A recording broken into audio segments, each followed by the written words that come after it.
Hello, this is Warpath 1985 speaking. In today's video slash review, I should be discussing the G.I. Joe Real American Hero 1990 Bullhorn. Now, first off, I want to talk about a small update. Skip to here if you are not interested in that in particular. So, this small update of my channel has been not as very updated as the channel technically was more updated to myself. So I've been busy as of recent, since that's pretty much a big reason why I've been absent for about 2 weeks, maybe a lot more. But yeah, I've been very busy as of recent, and a lot of videos have been delayed or even cancelled because of various reasons. Also, I've been very busy with other things, preparing for other stuff as well. And you'd be curious if there's anything that's going on, like the world, etc. No.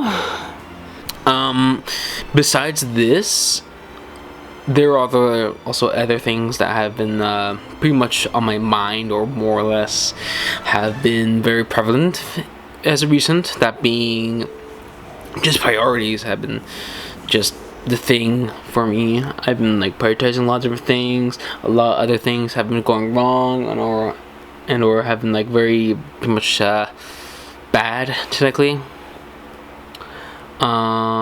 Just little minor things, like obviously my hammer grab's enclosure canopy was broken due to a really crazy accident again, which means I had to pay for a third one, or technically I had to pay for a third one this time. Whatever, hard to explain, but yeah, I buy a new one, which sucked. I also had to go ahead and buy a new scoop, because scoop I wanted to show up in this video, and also for next video that's for the July 4th special. But he just went missing after my photo shoot. He's there in the thumbnail. You can see him clearly in the thumbnail. And I had him on my shelf after I was done with the photo shoot, and I was going to bring him out again. But then he just disappeared out of nowhere. I had no clue where he's at. I just had to decide to buy a new one, because I assumed that I probably tossed him out in accident, which sucks. Because that was a really nice, pretty amazing conditioned, or in good conditioned version of or figure of Scoop. But the best one I could ever find and see. But yeah, it just went missing. I have no clue where it's at. I assume just once again I accidentally tossed it out, which sucks, because again it was such a great looking figure. Lastly, I'd like to mention that there will be certain things missing from the following reviews. Beyond that, because it will come much more later, or be very consistent when it comes to the thumbnail. But again, I do have that stuff, but also they're delayed due to deliveries and etc. Will come in a lot later, and probably won't come in after the real or July 4th even. So yeah, it's definitely a very tedious time to be, for me at least. Beyond this, I am done with high school, which is cool, which means I can go do more videos during the summer. However, it does mean that I have to go prepare for a different thing, which involves college. It's basically just a college training type of situation. It benefits me, basically. I get some benefits here and there. The next one is just gonna be pure college, in person and stuff like that, which is gonna be fun but very tedious once again. But yeah, that's pretty much it for all the updates. There are other things I want to mention. Originally I planned for there to be a Cinco de Mayo, April 1st or April Fools, and technically a Pride Month special. But I decided to move Cinco de Mayo for just Hispanic Heritage Month, which is it's just Law and Order basically, and I chose Law and Order for that. I just moved it up to Hispanic Heritage Month because it's a lot more personal, because that's when my grandma's birthday is at, which is pretty cool. April Fool's supposed to be once again I want to try again with Blitzwing, but I was so busy with just college courses that I just had no time to film that review, or even the stop motion again. Just retry it basically. And finally, for Pride Month, I didn't know which one to do. I originally planned out to be Nightshade, But then I wanted to do Chrome Dome, because I prefer Chrome Dome. Most found Chrome Dome to be a lot more fitting, because Chrome Dome was the first, like, pretty much gay Transformers character who had a large impact on the audience, took the Transformers fandom. But I didn't have Chrome Dome anymore. I moved him on to like somebody else, or even like toss it out. I don't know what happened to my Titans Return Chrome Dome. I might just giving it away. So aside from all of that, let's move on to the review. So Bullhorn is a very interesting character in the sense that he has appeared in many like pieces of media, yet hasn't done much. So he did appear in the cartoon series, or continuation from the original Real American Hero cartoon from 1983. But this time in also the 1990s, so it's 1991. No, very confusing, but whatever. Bullhorn also made like a few appearances in the ARAH Hama General Universe / Timeline comic books series, etc. Like a few issues of the Marvel comic, and then also a few issues in IDW. And I believe he is part of the, or technically like most other shows, is a part of the new like arc, which is the Springfield kind of like not invasion but general attack, technically, where all the Joes are trying to rescue Throwdown, Sean Collins, etc. I think it's like Sean Collins. Yes, I think it's Sean Collins from Cobra. So yeah. That's generally where I think the last time we saw him recently. I think he has been seen a little bit more, but once again, I haven't read most of the issues from Skybound, particularly the continuation series from the old run, not the new one that's being introduced in the Energon universe, technically. So, aside from all that, Bullhorn did get a few more like figures, like a SWAT team variant that was released with like a SWAT team version of the hammer. There you go, the J.J. Hammer, and also a collector club, like a collector's club, collector's club new like figure, which was very faithful to the original, but also was very different. Like most collector's club figures were. He did have the same like accessories like his Bullhorn, obviously, so a smoke gun, but also his AUG. Both of them being like reuses from the original figure instead of the newer versions that were released around the same time, with like the Cobra Trooper and etc. But also had the more modernized version of the gas mask introduced once again, and the 20th anniversary with Shockwave, I believe, and also with the raffle case from I think it was either Lowlight or Shooter. Aside from that, that's once again pretty much it. There's nothing really else I can particularly say about Bullhorn when it comes to his history. Alright, so let's talk about the figure of Bullhorn. Now, Bullhorn is very interesting beyond just his general profession, but also, Bullhorn is also technically a part of a very small group of Joes that are not only just law enforcement based, but also base duty Joes that don't really do much beyond just being at the base and dealing with various things here and there. But also, in the sense that he's also talking urban trooper, he's also like mentioned a SWAT team trooper, law enforcement, etc. But also beyond this, he's also a Marine, technically. He is a United States Marine, and he's also Hispanic in origin, in the sense that his name is very much Latin more less like Hispanic based, but also could be like for example Flash, where he's Italian, so it would be assumed that maybe he's also Italian. But Bullhorn again kind of sounds like very, very Hispanic. So yeah, and I'll get to that a little later when we talk about his fall card. Beyond this, the figure of Bullhorn is actually really good, even though it is a little weirder, or more on the weird side. So, strangely enough, Bullhorn has a strange woodland camo that's all over his body, even though he's supposed to be like a urban trooper, technically.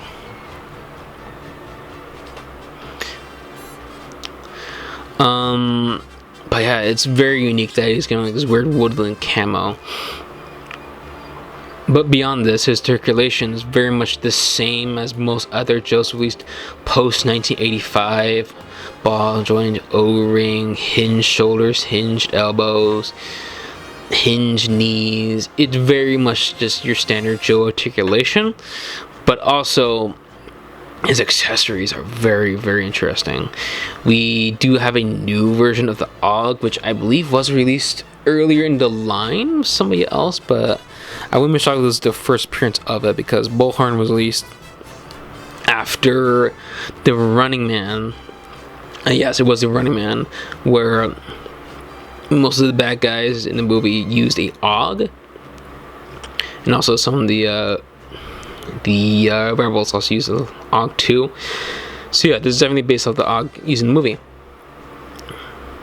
So yeah, it is very large compared to like other AUGs that's in the toy line, like the AUG that was released with the Cobra Trooper, and the other one that was also released like around the same time, but I cannot remember. But yeah, it does fit in the figure's hand, but is very tough. You have to get like a strange like angle for it to work, but it can't fit in the figure's hand. But once again, it's like a very strange fit. He also has a gas mask, which is a first for most Joes, because most of the gas masks were either molded onto the figure like airtight, or our entire helmets with the Toxo Viper. But in this case, it's like a actual like gas mask with like silicone rubber. So it looks very, very good. On the file card and also on the card art, it's actually transparent and not just fully silver. Though it doesn't particularly matter in that case. He also has a Bullhorn, which is also technically a smoke gun, which for that reason, this is why the newer version, at least for like the Collectors Club, technically still has it, because this thing has been released a lot just with the smoke gun by itself and not as just a Bullhorn. So yeah, it's cool that it does have the actual Bullhorn in that case for that figure, but it is weird that it's just a smoke gun for most other figures, even if it's not technically a smoke gun. But yeah, on the card it does mention it as a smoke gun, but even though that technically is. So yeah, it's very confusing. If you're curious where that technically started, it was Lifeline version 4 from 1994, I believe, including other characters released around that time with the Sprue era of Battlecore, or technically just most Battlecore figures just came with one. This has this backpack. There's also a rifle case, which I'm trying to look for the peg, but there it is, which opens up to reveal like a rifle, a breakdown rifle, mind you, which is a real weapon and will become a very, very common gimmick in later G.I. Joe, with low light and shooter, including other characters here and there, but would not be used as often for the most part in vintage G.I. Joe. It will be used for Destro, because the first version of Destro had a breakdown rifle, but it was molded into the backpack and not actually a physical breakdown rifle. And yes, this is a real rifle. Here's the name of it here. I probably showed it off time code here as well of what it was, including the other weapons as well. But yeah, it's a little breakdown rifle. For this weapon, Bullhorn has much easier time holding on to it, but for that reason, it's very loose. You can't balance it in the same way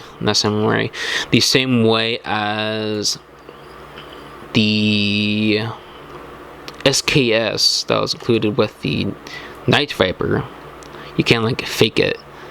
Once again, it's very, very loose fitting as it loses focus. But yeah, Bullhorn came with a lot of accessories, which is pretty cool. For the most part, It's weird that Bullhorn has this weird like headband,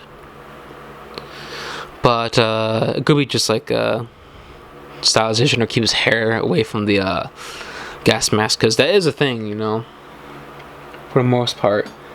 Where ooh, I just knocked my camera. For the most part, where most military personnel recommend for there to be no general hair in the way of like gas masks or general other masks, which is why a lot of people during like COVID were kind of very annoyed at the fact that their hair just gone away essentially. So yeah, technically mask, whatever. I think the person who I heard about like most was the comedian Isaac Butterfield. It was like the first time I ever heard about the problem. But yeah, it could be intended for that, not like other people mention it where it's like some sort of Native American affair. So yes, here's his name. It's S.W.A.T. Yes, it is very Hispanic sounding. It literally just sounds like Brandon Herrera, who's like the Texas gun tuber. So yeah, it is hilarious that he does sound like a real life person, but also this figure came up way before him. So it is funny.